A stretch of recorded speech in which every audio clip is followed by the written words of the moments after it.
نکلنا چاہیے. جو سیکولر لبرل لوگ ہیں جو نظر کا بالکل انکار کرتے ہیں, وہ کہتے ہیں فلاں فلاں پہ کیوں نظر نہیں لگی, وہ اتنے ہینڈسم اتنے خوبصورت لوگ ہیں, فلاں کی آواز اتنی اچھی, ان پہ نظر کیوں نہیں لگی. تو اب اصول سمجھیں, نظر لگنے کے لیے علماء نے قاعدہ ضابطہ بیان کیا ہے, جو چیزیں مشہور ہوتی ہیں نا ان کو اکثر نظر نہیں لگتی. نظر ہمیشہ اچھمبے کی چیز کو اچانک, جیسے میں لوگوں سے کہتا ہوں بھائی آپ انتہائی غریب تھے, سائیکل بھی نہیں تھی آپ کے پاس, اچانک آپ کے پاس بہت زیادہ پیسہ آ گیا, اور علاقہ بھی وہی ہے, رہتے اسی غریبوں کے محلے میں ہو, گندے نالے پہ رہتے ہو, سائیکل پہ تھے, اچانک لینڈ کروزر آ گئی آپ کے پاس. یہ جو اچانک والا کام ہوا ہے نا, اس میں نظر لگنے کا چانس ہوتا ہے. سمجھ میں آ رہی ہے بات؟ اب دیکھو, یعقوب علیہ السلام کے بیٹے مصر میں ان کے ساتھ ہی رہتے تھے. نظر کے بارے میں پوچھ رہے ہیں, نظر کہ گاؤں میں لوگ کہتے ہیں کہ کوئی بھی نئی چیز لو تو نظر لگتی ہے.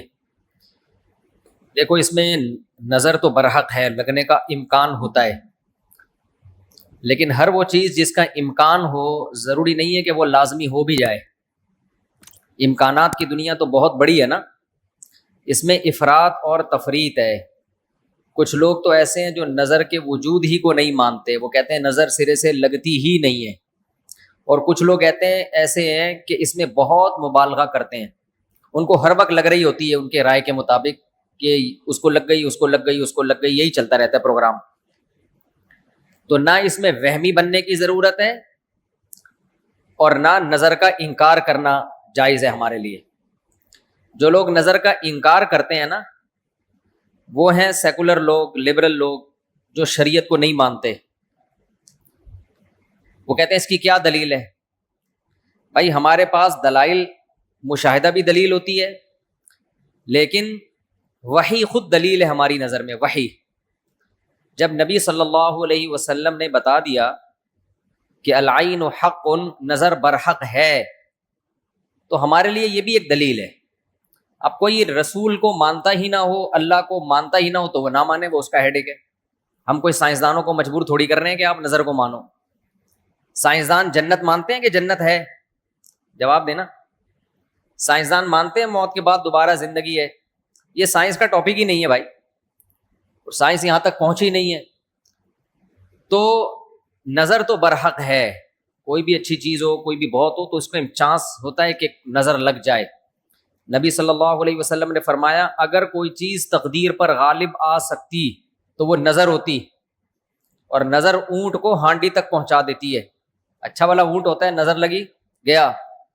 آپ نے دیکھا ہوگا بڑے بڑے اونچے کٹھے بیل لوگ لے کر آتے ہیں بقرعید کے دنوں میں, بعض دفعہ نظر لگتی ہے دھڑام سے گر جاتے ہیں, بعض دفعہ ویسے ہی گر جاتے ہیں غربت مہنگائی سے متاثر ہو کے, لیکن بعض دفعہ نظر بھی لگتی ہے. تو ہمارے پاس جو نظر کے برحق ہونے کی دلیل ہے وہ رسول اللہ صلی اللہ علیہ وسلم کا قول. اسی وجہ سے یعقوب علیہ السلام نے جب اپنے بیٹوں کو مصر بھیجا تو خوب لمبے خوبصورت بیٹے تھے, تعداد میں بھی زیادہ تھے, تو ان سے کیا فرمایا, لا تدخلوا من باب واحد وادخلوا من ابواب متفرقہ. اے میرے بیٹو, ایک دروازے سے داخل نہ ہونا, متفرق دروازوں سے داخل ہونا. کیونکہ ایک ہی گیٹ سے جب جائیں گے نا, ایک باپ کے 11 بیٹے اتنے خوبصورت اور لمبے لمبے اور خوبصورت جوان, تو لوگ بولیں گے یار کیسا خوش قسمت باپ ہے جس کے 11 بیٹے ہیں. سمجھتے ہو کہ نہیں سمجھتے؟ آج کل تو فیملی پلاننگ نے نظر کا چانس ہی ختم کر دیا. 2 بچے ہوتے ہیں وہ بھی اچھے نہیں ہوتے. تو یہاں قرآن سے بھی ہمیں, حدیثوں سے بھی پتہ چلتا ہے کہ امکان ہے. لیکن ایک بات یاد رکھو, دنیا میں یہ بہت امپورٹنٹ بات ہے, کاش اس کو سمجھ جاؤ. یہ تجربوں کا نچوڑ ہے جو میں آپ کے سامنے پیش کر رہا ہوں. امکانات کی بیس پہ یقینی دعوے کرنا یہ تمام گمراہیوں کی بنیاد ہے.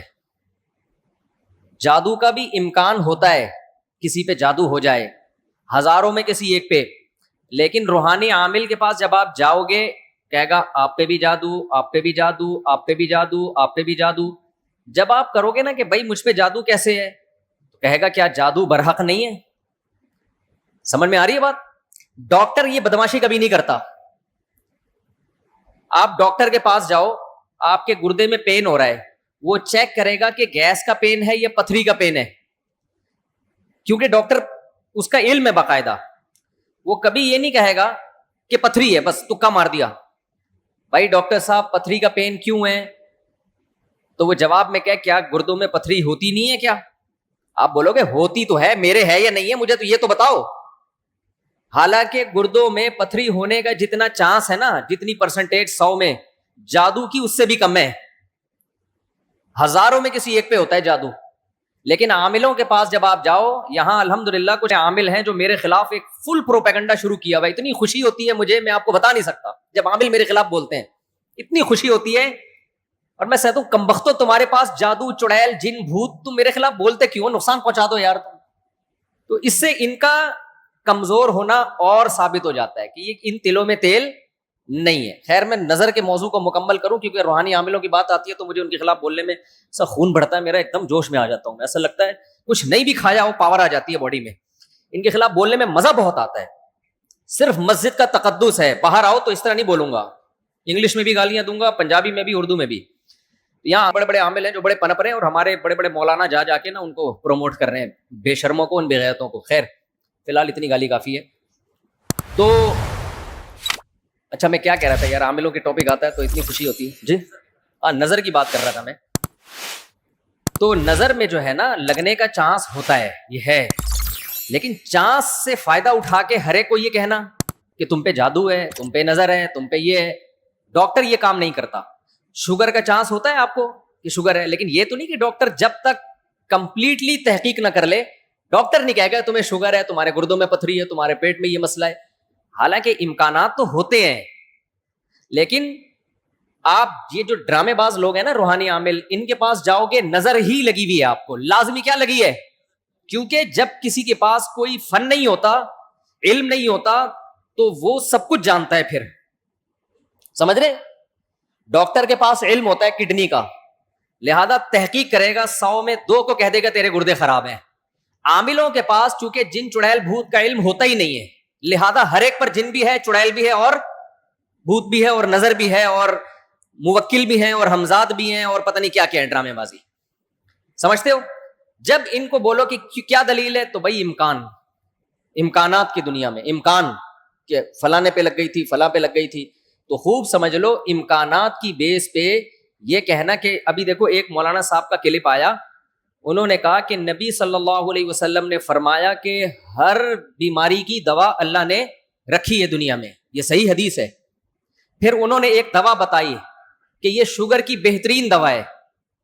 بھائی آپ ڈاکٹر ہو، آپ سائنٹسٹ ہو، کہہ رہے میں نے یہ کہیں سے نکالی ہے. ڈاکٹر کہہ رہے ہیں شوگر ایک اسٹیج پہ پہنچنے کے بعد لا علاج ہے، یہی کہتے ہیں نا ڈاکٹر.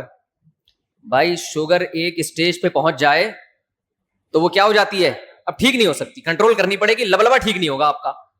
لیکن انہوں نے کہا کہ دیکھو ہر بیماری کی اللہ نے شفا پیدا کی ہے، تو یہ میڈیسن، یہ کوئی دیسی نسخہ ہے، یہ شوگر ٹھیک کر دے گا. اب دلیل کیا دے رہے ہیں؟ ہر بیماری کی اللہ نے دوا پیدا کی، یقیناً کی ہے، لیکن کیا وہ آپ کو معلوم ہے؟ کیا وہ دوا یہ ہے جو آپ پیش کر رہے ہیں؟ اس کی کیا دلیل ہے؟ بھائی بہت ساری دوائیں لوگوں کو معلوم نہیں ہے. تو اب یہ سمجھیں کہ 2 انتہائی میں جلدی سے کمپلیٹ کروں اس موضوع کو، کہ نظر لگنے کا چانس ہوتا ہے، لیکن یہ نہیں ہے کہ جو بھی کوئی اچھی چیز ہوگی کچھ بھی ہو جائے اس کو نظر ہی لگی ہے. تو یہ وہم کی دنیا سے باہر نکلنا چاہیے. جو سیکولر لبرل لوگ ہیں جو نظر کا بالکل انکار کرتے ہیں، وہ کہتے ہیں فلاں فلاں پہ کیوں نظر نہیں لگی، وہ اتنے ہینڈسم، اتنے خوبصورت لوگ ہیں، فلاں کی آواز اتنی اچھی، ان پہ نظر کیوں نہیں لگی.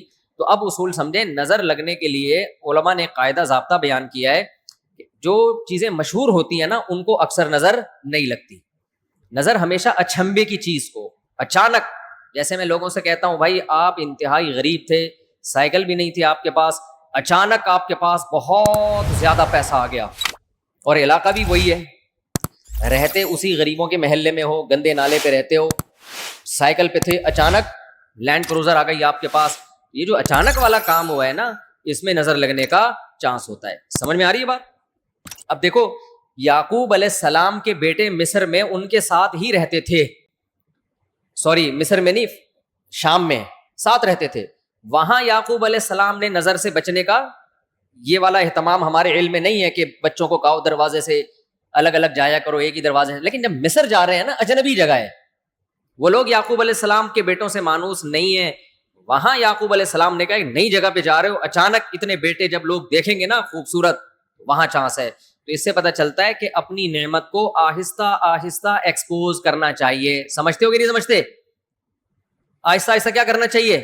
پہلے پہلی ہو پھر دوسری, استغفر اللہ, یعنی آہستہ آہستہ. ایک کمارا آدمی جس کو کوئی رشتہ نہیں دے رہا, اچانک 4 بیویاں لے کے گھوم رہا ہے, تو چانس ہوتا ہے اس کے نظر لگنے کا. اس لیے ایک دم سے نہیں, تھوڑا تھوڑا آہستہ آہستہ. پہلے پہلی ہوگی, دوسری میں کچھ پٹو گے, تھوڑی بےزتی ہوگی, تھوڑی عزت ہوگی, کچھ لڈو کچھ گالیاں مل جل کے, پھر تیسری. تو اس طرح کر کے چلانا ہے, ٹھیک ہے. تو اچانک کوئی نعمت آتی ہے تو اس پہ نظر لگنے کا چانس ہوتا ہے. دوسری بات یہ ہے کہ نظر سے بچنے کے لیے جو نبی صلی اللہ علیہ وسلم نے دعائیں بتائی ہیں, ان دعاؤں کا اہتمام کرنا چاہیے. اعوذ بکلمات اللہ التامہ من کل شیطان وہامہ ومن کل عین لامہ, یہ دعا پڑھنی چاہیے. اور اپنی نعمت کا اظہار ان لوگوں کے سامنے کرنا چاہیے جو آپ سے محبت کرتے ہیں, وہ خوش ہوں گے. بعض دفعہ انسان دوسرے سے محبت کے دعوے کرتا ہے لیکن جیلس ہو جاتا ہے. وہ جب آپ اس کو بتاتے ہیں نا میرے پاس اتنا پیسہ, میری ارننگ اتنی ہو گئی, تو وہ اندر اندر سے جل رہا ہوتا ہے. تو حاسد کی نظر لگنے کا چانس زیادہ ہوتا ہے. سمجھتے ہو؟ تو اپنی نعمت ہر ایک کے سامنے نہیں بیان کرنی چاہیے. بعض دفعہ اپنی نظر بھی لگتی ہے انسان کو, تو خود پسندی میں عجب میں مبتلا نہیں ہونا چاہیے. جب بھی کوئی نعمت ہو آدمی کیا کہے, اللہ کی دین ہے بھائی, میرا کمال نہیں ہے. کس کی دین ہے یہ؟ اللہ کی دین ہے.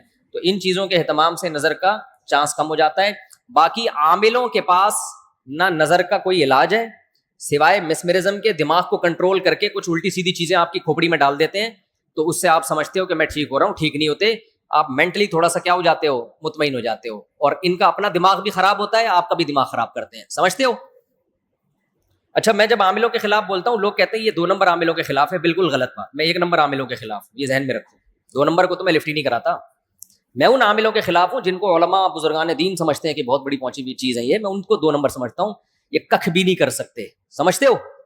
یہ کچھ بھی نہیں کر سکتے, چاہے امریکہ میں ہو, چاہے جاپان میں ہو, چاہے پاکستان میں ہو, چاہے کراچی میں ہو, چاہے پنجاب میں ہو, سب ایک جیسے ہیں. اس لیے اپنے آپ کو بچاؤ ان فضول لوگوں سے. اچھا بھائی, حضرت محمد صلی اللہ علیہ وسلم پر جادو کے اثرات سے متعلق اہل سنت کا کیا عقیدہ ہے؟ نبی پر جادو ہوا تھا, بخاری مسلم سے ثابت ہے, لیکن ہوا کیوں تھا؟ آپ کہیں گے نا ایک طرف تو آپ کہہ رہے ہیں جادو اتنی آسان نہیں ہے, ہزاروں میں کسی ایک پہ, تو پیغمبر پہ ہو گیا. دیکھو کچھ چیزیں نبی صلی اللہ علیہ وسلم کے ساتھ ایسی ہوئی ہیں جن میں کوئی حکمت تھی. یہودی آپ کو جادوگر کہتے تھے, جادوگر جادوگر. اللہ نے تھوڑا سا اثر ہونے دیا تاکہ یہودیوں کو الزام لگانے کا موقع نہ ملے. جادوگروں پہ جادو کا اثر نہیں ہوتا, تو تھوڑا سا اثر اللہ نے ہونے دے دیا. اتنا اثر کہ آپ کبھی کبھار بھولنے لگے کچھ چیزیں, کچھ کام کیا ہوتا آپ کو یاد نہ ہوتا. اس سے زیادہ اثر نہیں ہوا آپ کے اوپر. اور یہ اثر اس لیے اللہ نے ڈالا تاکہ لوگوں کو یقین آ جائے آپ بشریت میں کامل ہیں اور آپ جادوگر نہیں ہیں. اصل مقصد یہ الزام کی نفی تھی. اگر یہ اتنا آسان ہوتا تو ابو بکر پہ کیوں نہیں ہو گیا میرے بھائی, حضرت عمر پہ کیوں نہیں ہو گیا, حضرت عثمان پہ کیوں نہیں ہو گیا, سیدنا علی پہ کیوں نہیں ہو گیا؟ یہ تو ایک تماشا بنا لیتے لوگ. فرعون کے موسیٰ علیہ السلام کے مقابلے میں جادوگر آئے ہیں. آپ لوگ کو آواز صحیح آ رہی ہے؟ گونج تو نہیں رہی ہے آواز؟ مجھے تو گونج رہی ہے آواز. بھائی موسیٰ علیہ السلام کے مقابلے میں جادوگر آئے. قرآن کہتا ہے یخیل الیہ من سحرہم انہا تسعی. جادوگروں نے دماغ کو ایسا کیپچر کیا ہے کہ دیکھنے میں ایسا لگا کہ یہ لاٹھیاں نہیں بلکہ سانپ ہیں. حقیقت میں وہ لاٹھیاں سانپ نہیں بنی تھی, دماغ میں کچھ انہوں نے ایسا کیا ہے نا کہ یخیل, خیال پیدا ہوا کہ یہ لاٹھیاں نہیں بلکہ کیا ہے, سانپ.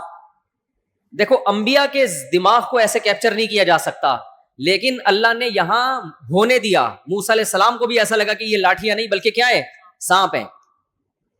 اس میں حکمت تھی نا تاکہ مقابلہ تو ہو.